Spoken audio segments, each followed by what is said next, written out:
Warning, this video contains spoiler alerts.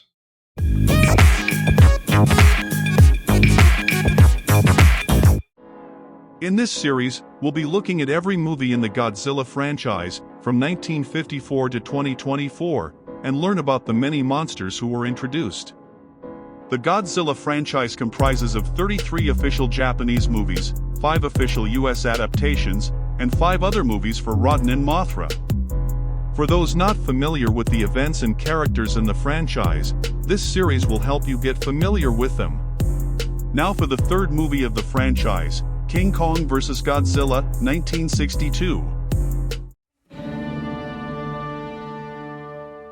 It started with a United Nations reporter, Eric Carter, reporting seismic activity near Chile and the UN's aid in sending relief supplies to the affected areas.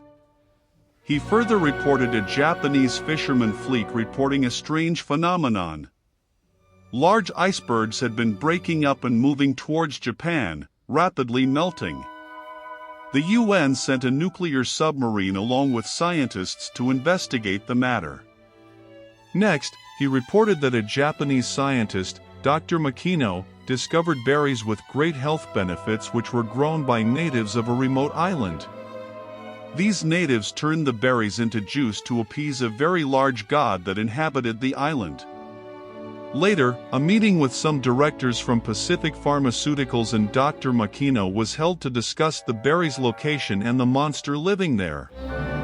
After that, in an apartment, we're introduced to Sakurai, his sister, Fumiko, and her boyfriend, Fujita. In another news report, the UN submarine reached the icebergs and neared Japan. The submarine noticed a strange warm current in the Atlantic Ocean and saw something glowing in the icebergs. An iceberg was glowing like a nuclear reactor, but they crashed into an iceberg while they tried to get closer underwater. The iceberg then started collapsing on top of them, causing more damage to the submarine. They then saw that some of their equipment was being tampered with by something nearby, but they were forced to stay put and wait for a rescue team. However, the submarine began to flood and was on fire from the inside. A helicopter came to find them and saw the colored stain on the water. But the iceberg kept breaking apart and Godzilla came out of it. Another news report showed that Godzilla was heading to the outer islands of Japan and traveling in a straight line. Dr. Shigezawa was meeting with the military and had all armies on high alert, knowing that Godzilla will come. An atom bomb was considered as a backup plan in case the military failed. The military went into action against Godzilla. Godzilla made his way onto land and began destroying the surrounding buildings, causing the army to retreat. An evacuation order was sent out and Mr. Takeo, a director at Pacific Pharmaceuticals, wanted his own monster to defeat Godzilla and stop his rampage across Tokyo. On the sea, a ship was sent to Faroe Island to find the monster on the island. There, a ceremony was being held by the natives to produce the juice needed to appease the monster. Sakurai and Furu arrived on the island and were taken away by the natives to present them to the tribal chief. They tried to convince the chief that they came in peace, but he insisted that they should leave. They give them gifts to change the chief's mind and got to stay on the island. When a lightning storm struck, the natives scrambled to continue the ceremony, bowing down desperately. Sakurai was still not convinced that there was a monster on the island, until they heard a roar and became wary of what was happening. Another news report came, telling citizens to stay out of a certain area where a plane crashed because Godzilla might be heading there. An expert in prehistoric animals, Dr. Johnson, came to discuss some of Godzilla's history. He attempted to explain that Godzilla was a crossbreed between the Tyrannosaurus rex and the Stegosaurus. He said that Godzilla being preserved for over 100 million years ago to now had made the scientific community reconsider many theories on suspended animation. Dr. Johnson knew Godzilla was heading for Japan after fossils resembling Godzilla were found there, and that this was an instinctive move on Godzilla's part, meaning that he was heading home. He did not have any suggestions on how to defeat Godzilla, but said that using the atom bomb will be more destructive than Godzilla himself. The UN newsroom remained open to continue informing the world of what was happening. Back on Faroe Island, Sakurai and Fura went to explore the island to find the monster. They saw lightning and heard roaring again. Then a landslide happened. Another ceremony was being held and Fura was being treated for his injury. A boy from the tribe went to get some of the red berry juice for Furu. But him and his mother were trapped in the storage hut and were being attacked by a giant octopus, who was trying to crush the hut they were in. The natives went to stop it, but nothing seemed to be working. The boy and his mother escaped from the hut and King Kong came to deal with the octopus.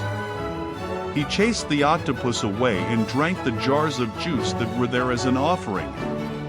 Kong fell asleep on the beach and the natives started another ceremony. Sakurai and Furu then began preparations to bring Kong back to Japan, with Mr. Takeo claiming ownership of him for Pacific Pharmaceuticals. Dr. Johnson knew that there were stories of giant monkeys existing, and for both Kong and Godzilla to appear at the same time was interesting. He said that Godzilla's brain was the size of a marble and he was just brute strength.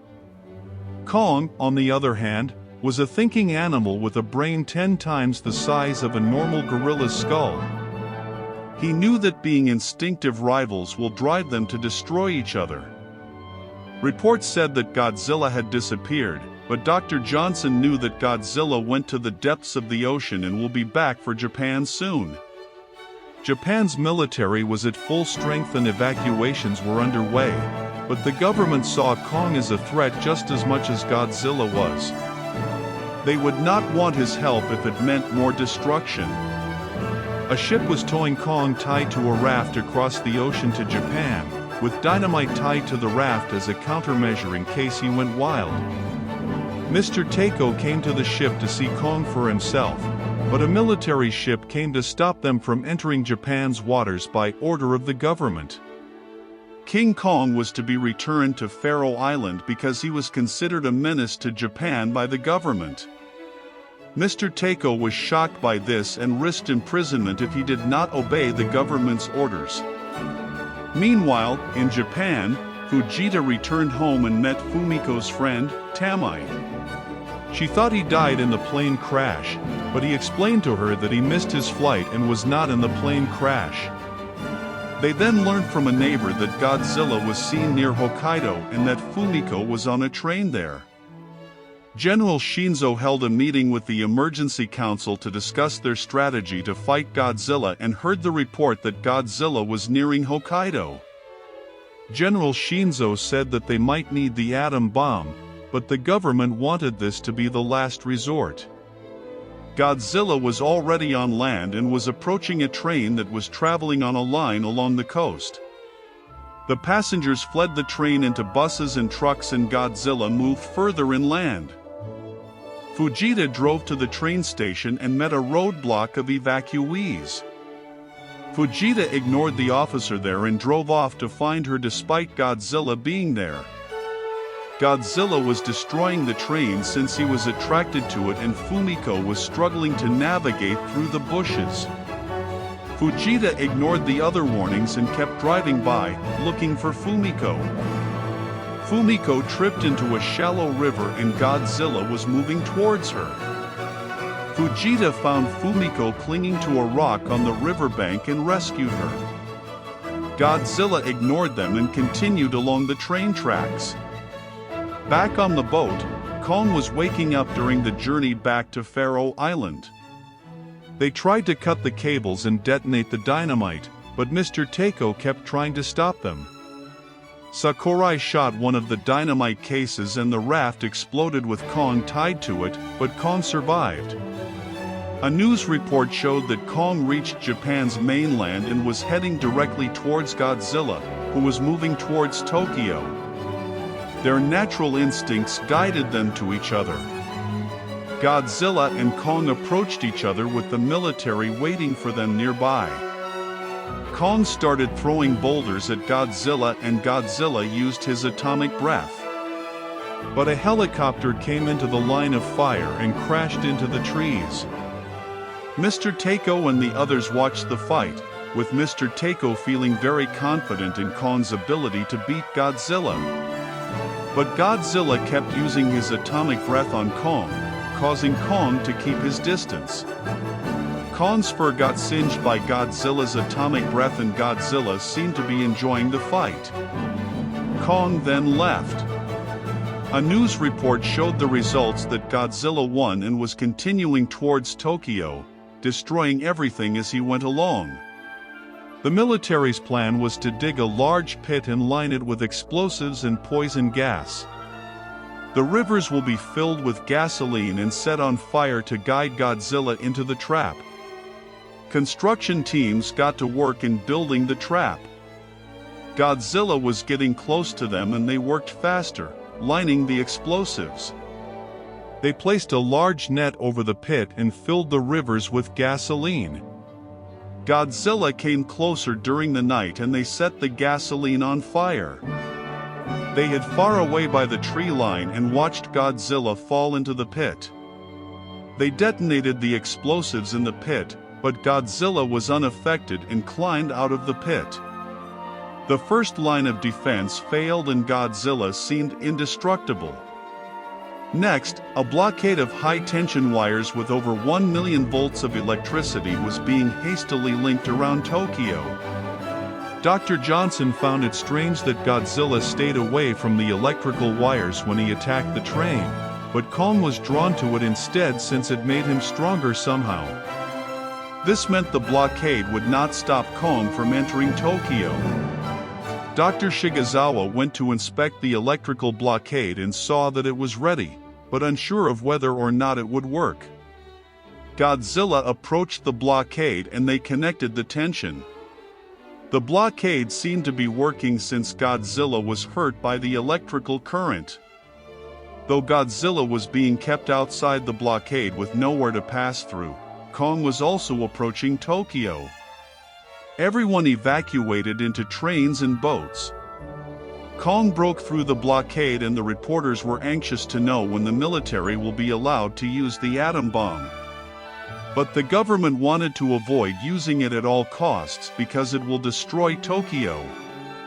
They asked Dr. Shigezawa and he said the atom bomb was ready and waiting, but Tokyo and the rest of Japan had to be evacuated first.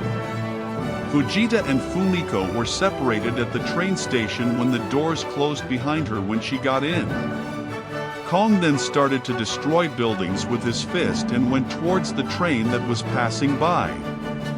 He grabbed onto it and broke a car off, observing the people panicking inside it. He grabbed Fumiko, who was hanging out of the car after everyone escaped, and he kicked the train away as he passed by, taking Fumiko with him. Kong saw all the lights shining on him and climbed onto a building with Fumiko in his hand. Sakurai attempted to lull Kong to sleep with his drums just like the Faroe Island natives did during the ceremony. They filled 3 rockets with the gas of the berry juice so it can put Kong to sleep. They fired more until the gas had surrounded him. Sakurai started playing the drums just like the island natives did and Kong started to feel sleepy. Kong got down from the building and laid on the ground, giving Fujita the chance to rescue Fumiko from Kong's hand. Fumiko was left with the medical team. A report came in about Godzilla being on Mount Fuji. The atom bomb was not an option, but the government decided that they should have Kong fight Godzilla, hoping both will die. They decided to airlift Kong to Godzilla while he was sleeping. At Mount Fuji, Kong woke up mid-flight and saw Godzilla on the slope. Kong struggled to get free and Godzilla came over to him. They released Kong and he tumbled onto Godzilla. Kong headed up to the top near some rocks and hid under them to catch Godzilla off guard. He grabbed Godzilla's tail but was thrown over. He kept pulling at Godzilla, who tried to climb up the rocks, but was thrown off again. Kong then started throwing boulders at Godzilla, but Godzilla used his tail to knock the rock back at Kong, hitting him in the chest. They continued fighting until Kong tripped and hit his head on some rocks. Godzilla tried waking him up, wanting to continue their fight. Kong then woke up and got to his feet, but Godzilla kicked him down the slope. Kong landed in more rocks and Godzilla kicked more at him as he came closer to him. Godzilla then kept hitting Kong with his tail and used his atomic breath to light the surrounding area on fire. An electrical storm then came in and lightning struck Kong, bringing him back to full energy. He grabbed Godzilla's tail and used the electric static in his fur to shock Godzilla. Kong threw Godzilla over and continued to shock him while he pinned him down. The fire spread, the storm came closer, and the fight continued. Godzilla was able to throw Kong off of him, but Kong uprooted a tree and shoved it into Godzilla's mouth. Godzilla used his atomic breath to blast the tree out of his mouth, setting it on fire, and sent it at Kong. They continued fighting, destroying the buildings around them, and Kong seemed to have the advantage. Kong pushed Godzilla down, but Godzilla used his tail to knock Kong over. Kong pushed Godzilla again and he landed beside the castle. Godzilla used his atomic breath again and Kong ran over to him. They fought with the castle between them and it was destroyed. They continued to wrestle each other and tumbled down the cliff into the water. The ground then began to shake, causing a massive landslide that took most of the houses with it. Kong swam up to the surface but there were no signs of Godzilla. A news report showed that Godzilla had disappeared and they wished Kong luck in swimming back to his home. So, did you see what I meant when I said this movie had a different tone to Godzilla vs. Kong, 2021, at the end of the last video? This was by far the most hilarious Godzilla movie I have seen so far. And when I say that, I was referring to Godzilla and Kong's fight. Godzilla just seemed to be enjoying himself too much in this fight and Kong acted like he was not sure what was going on most of the time. This was the start of the rivalry between Godzilla and King Kong. This movie is definitely going on my favorites list. The comedy was just right and it showed how Japan was starting to move on from the tragedy that Godzilla was based on. But Godzilla was still painted as the antagonist at this point. His transition from antagonist to protagonist happens when he teams up with Rodan and Mothra to defeat King Ghidorah in Ghidorah, the Three-Headed Monster, 1964. In this movie, we saw how Kong was brought into this fight. They thought the only way to defeat Godzilla was by using another Titan and the only one they found was Kong. Like I said earlier, their fight was just something to laugh at. And Godzilla really seemed to be enjoying himself a little too much during the fight. Too bad we had to wait 59 years for another Godzilla vs. Kong movie. Now they're allies. King Kong has been around since 1933, which is 21 years before Godzilla was created. This aspect of the story introduced us to King Kong and is the first official crossover movie for the franchise. We're also introduced to the weakness of Godzilla for the Showa era, hence why Ghidorah's power is lightning-based, I think. Electricity harmed Godzilla but made Kong stronger? Godzilla has been shown to have many weaknesses throughout the different eras of the franchise, whether physical, environmental and energy-based, or attack-based. It's even said that the Mutos were who significantly reduced MonsterVerse Godzilla's race because of their natural EMPs, which were able to weaken or neutralize Godzilla's atomic breath. In the next movie, we'll be introduced to Mothra, the third official kaiju in the Godzilla franchise. Be sure to like and subscribe for more. Until next time.